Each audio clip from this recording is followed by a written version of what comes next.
So I wanted to speak to you today about ancestor practice. And maybe I'll begin with a little bit with what is that? Um, a little bit of personal background about this. I had forgotten about it, but I actually grew up with it. I came to this country when I was 10, and I was very, I was aware that there was actually not a Day of the Dead or remembrance really. I guess the Veterans Day is one of them, but it seems like the Western culture, as I come to know it, is there's more focus on birthdays. We celebrate birthdays, and we don't necessarily celebrate death days. I don't even know how to say it in English, but there's a word for it in Chinese. Um, so we have Independence Day, right? The birth of the U.S. and, well, quote unquote, the birth of the United States. Um, Christmas. Um, yeah, so when I came upon Thich Nhat Hanh's practice, and especially in one of his students, Larry and Peggy Ward, who are Dharma teachers in his tradition, there was a retreat there a few years ago. And we were told to bring a special object for the ancestral table. It was quite new for me. It's like, wow, a practice like that, because some of my insight, when I go to insight meditation practice or retreat, that's not usually what happens. But at this place, this retreat, we're told to bring something special for the ancestral table. And there was a splendid display in front of the Dharma room hall, a kind of it was a set of all these beautiful, some pictures, some feathers or necklaces, different object stones and other things. And one of them caught my eyes, and I actually wrote about it, so I thought I would read to you what I wrote here about that. As I entered that Dharma hall, the first thing I saw was the ancestral altar. It was lined with this royal blue velvet, and the altar was softly lit with candles and adorned with a colorful bouquet of Easter lilies, mimosas, and baby breaths. And on that first night of the retreat, we began with a ceremony to honor our ancestors. And when I placed my doll on the altar along with mementos from some 40 some other participants, there was one that caught my eye. It was a candelabra lattice work holding 5 portrait photos framed against a black matte cardboard. And there were brown-skinned folks, probably of African descent, looking at me. However, it wasn't just the historical groundedness of these sepia photos from another time that pulled me into their gaze. I was drawn equally to the hand-scripted gold ink words, curly cues and stars and waves that framed each photo. On the top, it was written, "Thank you, Ancestor."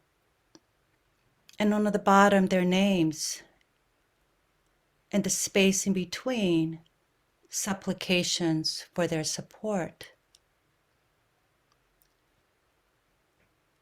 So, for example, to Elizabeth, "Thank you, Ancestor. You survived pain. Please help me to survive my pain." To Samuel, "Thank you, Ancestor. Help me bring justice to oppressive systems."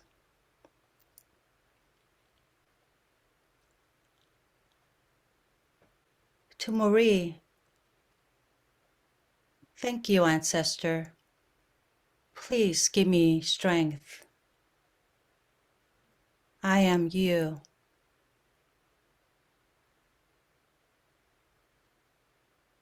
To William, "Thank you, Ancestor.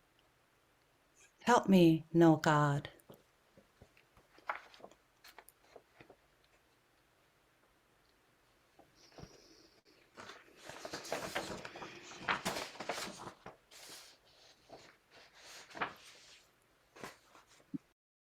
I stood there and just let those images wash over me with awe.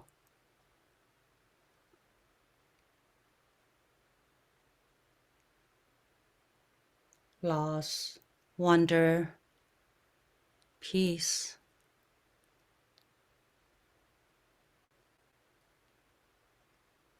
And then when I looked at them, these brave, wise African American ancestors, I realized also there was a bit of envy arising in me. I could really use their help. Would they be mine?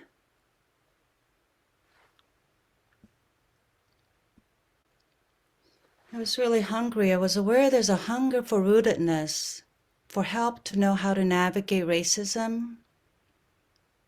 As a child immigrant, my parents didn't say anything at all. They didn't teach me anything about how to do that, or how I didn't see them defend themselves either in ways that I wanted to emulate or that inspired me. And as a person of bicultural identity, I often feel the sense of not here or there. Don't really have a sense of sort of land history. I can't tell my kids like, oh, this is where I went to, where I learned how to ride my bike, or this is where the grandparents had their business, or that history is not there for me on this land. So I asked this retreatant who had these photos, I asked her if I could, I adopt them, would that be okay? And she right away just said, yes, sure. I was so touched by that too, that generosity.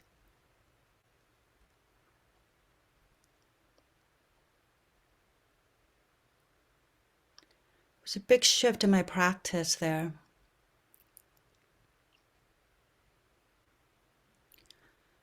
And it's important to note that this is not it's not like an acquisition. It's not like I'm appropriating, how do I say this? Something like,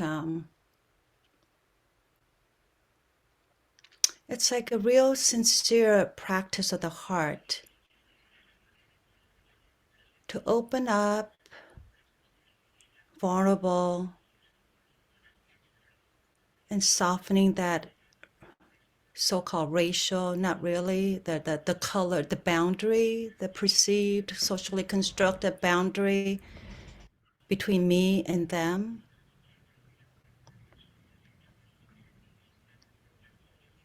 And asking permission to be their kin, if I could belong to them, if they would teach me their resilience, courage, their poetry of love.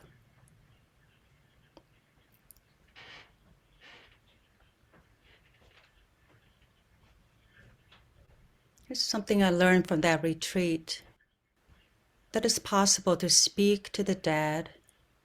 It's possible to have a continual relationship.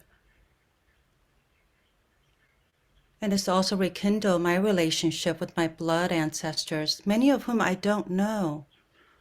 My parents have not shared any history, or either they don't know, or they don't want to know, or they don't want me to know. I'm not sure, but there's a blank. So I start to make up what they would say to me. What would they say if they were still alive? And begin to notice in ways in which my perseverance or hard work or things like that, are they, is this ancestral? And to read about history of Taiwan, to know a bit about what happened there, the colonization that also happened on that island. So in some way, it has also brought me back to my own blood ancestors.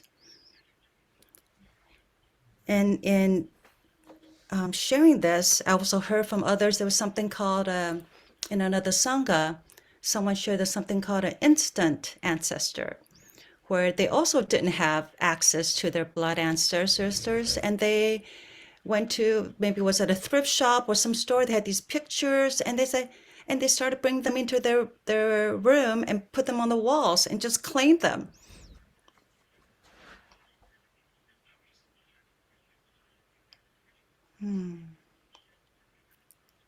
So how does this relate to Buddhism? I think about like ancestor practice. It's interesting, huh? In Thich Nhat Hanh's practice, certainly ancestors come up.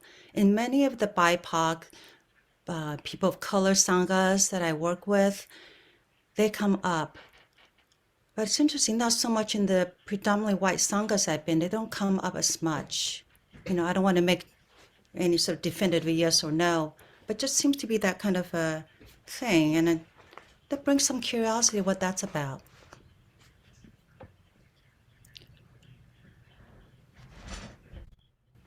So I want to speak next about the conditions that brought me to this fruit, the practice, this fruit. And I want to say it goes back to the Buddhist teaching of the Four Noble Truths.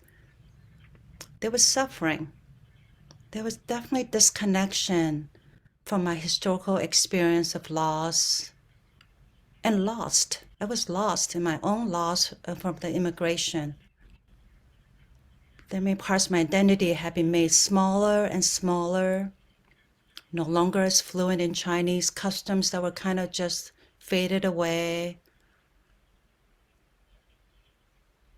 A certain kind of corroboration with erasure from the outside and internally.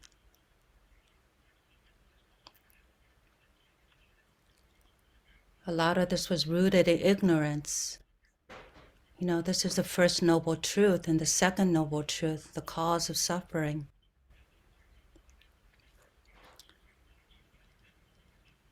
And when I witnessed and saw and read and heard from the Black folks in this country and how they've survived generations of oppression and state-sanctioned violence, like I wonder, there was a possibility for release and grace. How did they do it?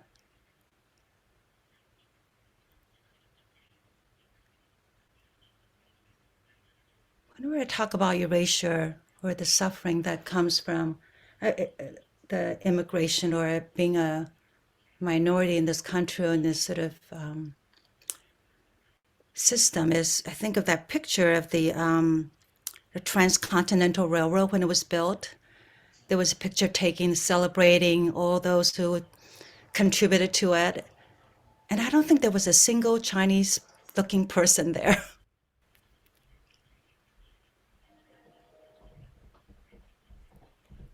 It's rather dehumanizing of them, but also dehumanizing on those who thought that was okay. Yeah.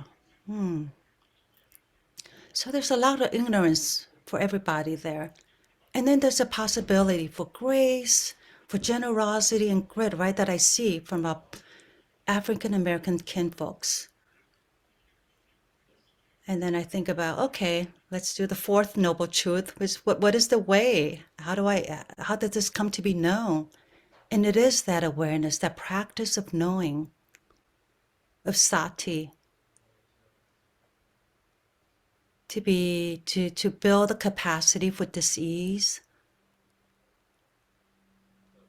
to be okay with the discomfort of my own internalized racism when that comes up, inferiority and adopting white body cultures or whatever is dominant in the setting to survive, and how it just sometimes didn't fit. I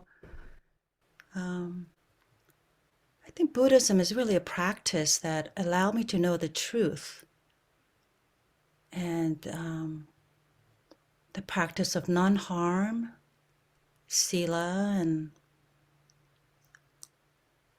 the practice of meditation, which is the cultivation of this mind that leads to wisdom, to the knowing.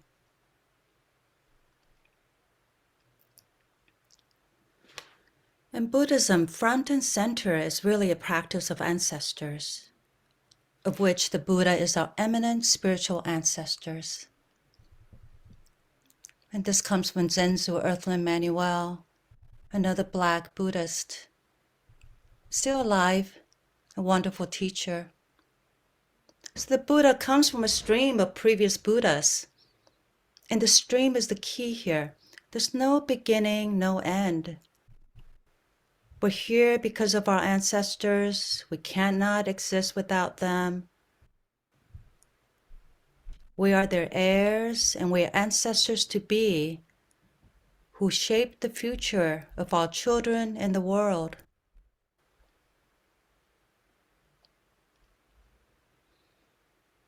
And on a micro scale, each moment is an ancestor to the next moment.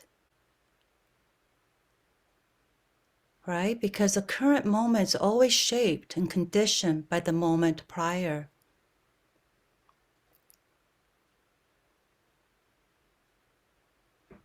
And this brings us to the teaching of emptiness, of conditionality, of karma. What we do matters. Small moments, big moments, any moment.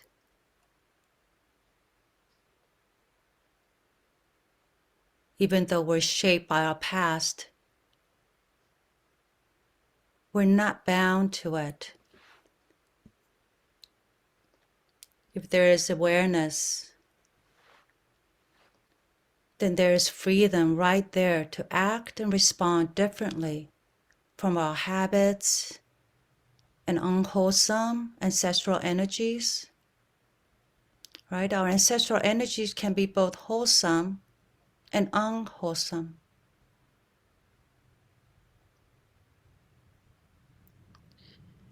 If we wish for freedom from our suffering, then we need to look at the causes and conditions. We need to be free from our ignorance. And in terms of ancestors, it's important to look at the legacy. What is it that our ancestors wish for us? What did they practice? What did they do?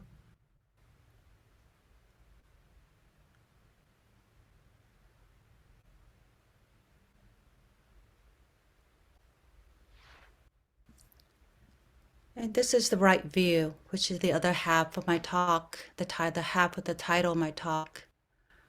It's about having a view, cultivating, bringing wisdom to a view that is not covered by delusion and ignorance, that knows that we're one human race. Not race, that's a social construct, but one human species. We're all Homo sapiens. My daughter is lovely. She's a senior in high school, and she's taking a class called Who We Are and Where We're Going, and talks about the history of us, like the human species, from billions of how it came to be from the Big Bang. Yeah, and how the DNA analysis recently has debunked what science used to think as the evolution of the human beings and species. And at one point, there were many human species, actually. There were different kinds of species. But right now, there's just only one.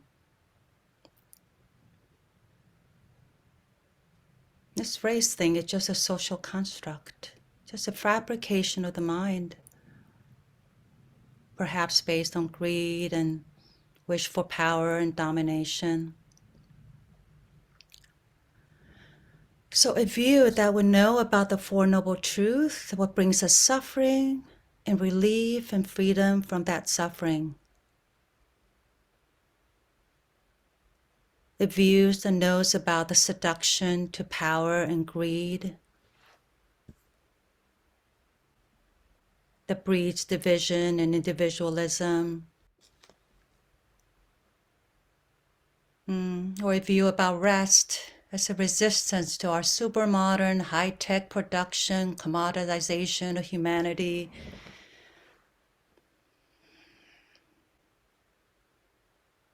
human doings rather than human being.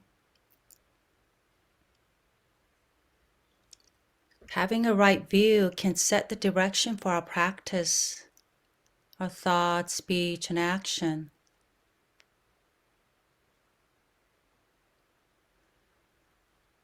So I want to suggest that the practice of Ancestor, this Ancestor practice, is a practice of right view.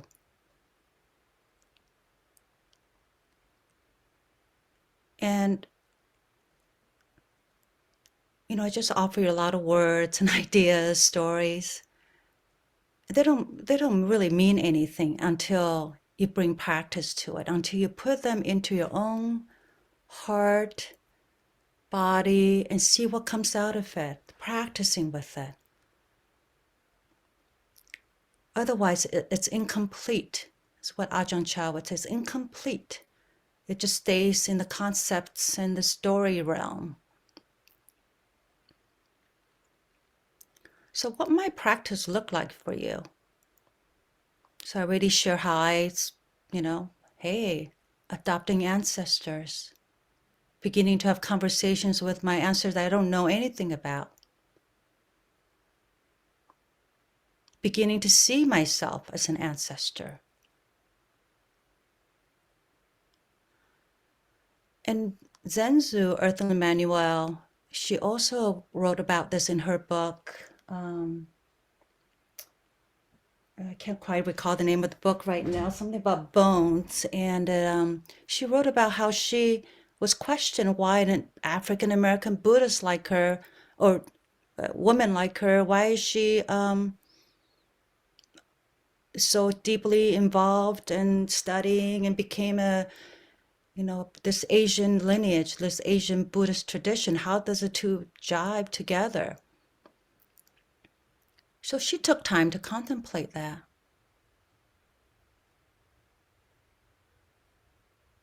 She studied and thought about it, sat with it, and then one night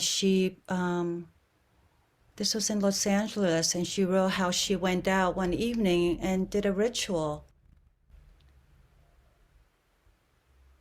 to honor her Asian ancestor, the connection between Asians and African Americans, and even Asia and Africa way back.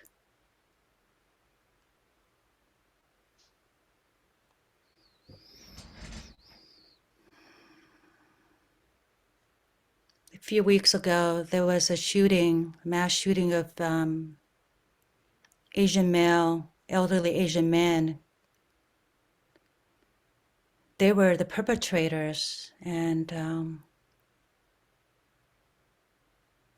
it's very sad and also shocking for me, and to hear and see that, and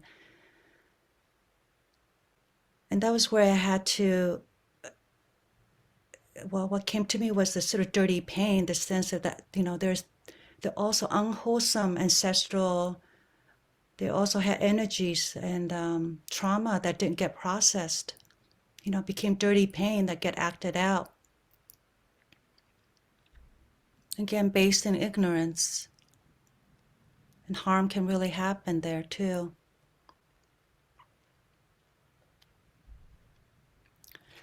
So,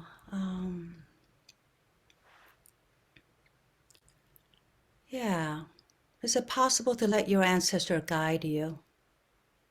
Can you also begin to have a relationship? Or maybe you already do have them. So in the next few minutes, I want to just offer a very short sit, a short guided meditation. Just right now, just pause. Wherever you're at, you could stand up if you want because you've been sitting for quite a while. And just drop the word ancestor into your body right now. If you already moved your body, maybe it's your ancestor already subconsciously letting you know it's time to adjust and regulate.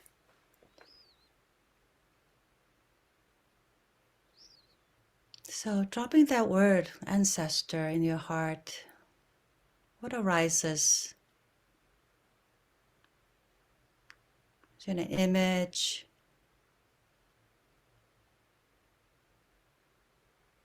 Is there a person that arises, or just words?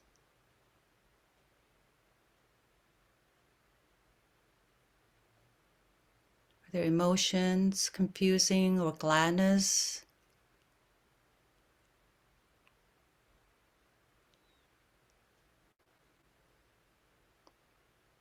Is it pleasant,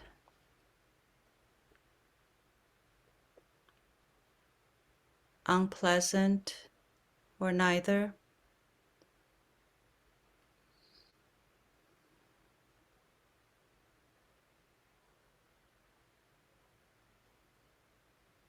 So try staying close to your body.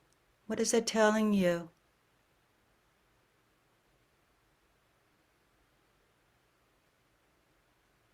Be aware of any tenderness. Breathe and relax.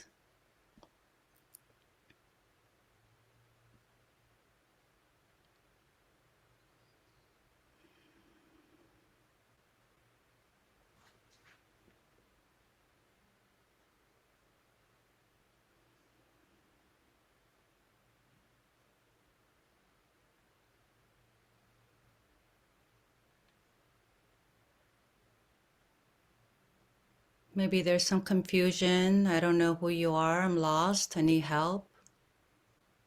Maybe there's excitement, gladness to have the time to do this. Or anger. Why did you do that, Ancestor? So there's no right way to do this.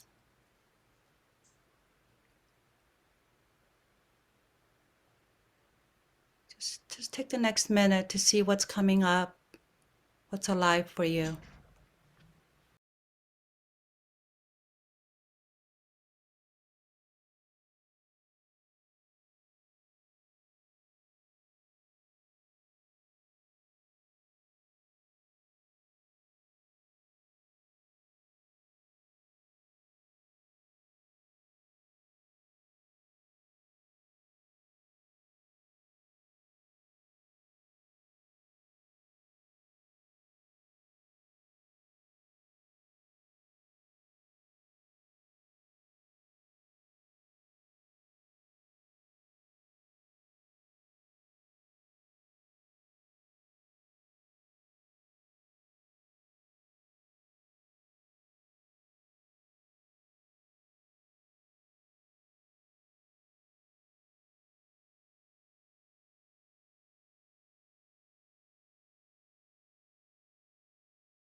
If you're in need of an ancestor, let your heart be open and ask for help.